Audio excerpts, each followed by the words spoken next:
Hey everyone, if you're coding and get stuck, Grok AI can be a huge help. Today I'll show you how to use it step by step to get coding answers fast. First, head to the Grok AI website and either log in or create a new account. You need an account to submit coding questions.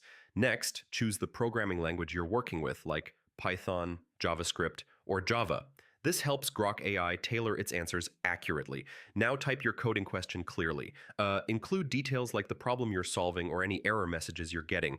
This makes the AI's response more precise. Grok AI will generate a solution or example code. Go through it carefully, test it in your own environment, and see how it works. You can ask follow-up questions if you need clarification or request alternative solutions.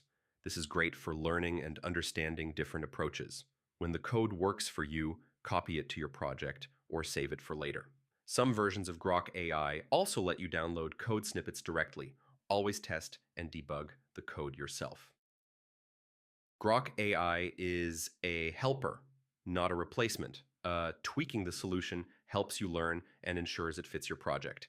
And that's it. Using Grok AI for coding help is simple once you follow these steps. Hope this makes your coding workflow smoother and, yeah, happy coding.